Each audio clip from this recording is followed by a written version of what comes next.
امن یجیب المضطر اذا دعاہ ویکشف السوء، یہ 20ویں پارے کے پہلے صفحے پہ ہے، یہ یاد رکھیے گا۔ پہلے صفحے پر جس کو قرآن پڑھنا آتا ہے اس کو بٹھائیں، اس سے پوچھیں وہ آیت کدھر ہے۔ شروع کے اندر ہی ہے، 4-5 سطروں کے بعد، امن یجیب المضطر اذا دعاہ ویکشف السوء۔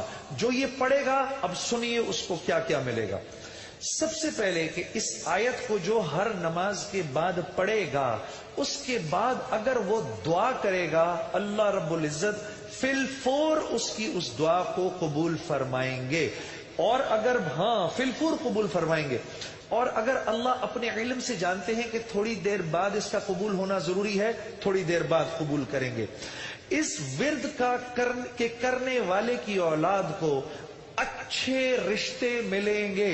جو اس ورد کا اہتمام کرے گا ہر نماز کے بعد ایک دفعہ، اس کو یا اس کی اولاد کو اللہ اچھے رشتے دے گا۔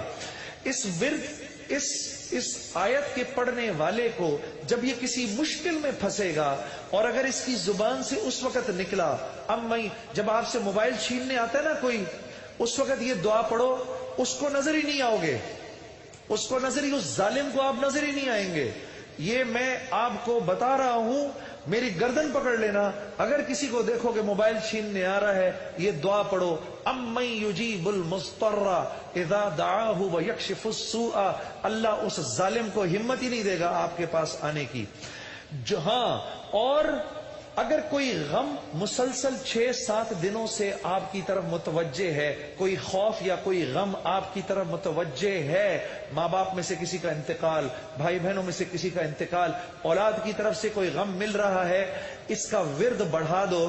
اول آخر 11 دفعہ درود شریف پڑھ کر اس کو 300 دفعہ دن میں پڑھو، اللہ اس غم اور خوف کو دور کر دے گا۔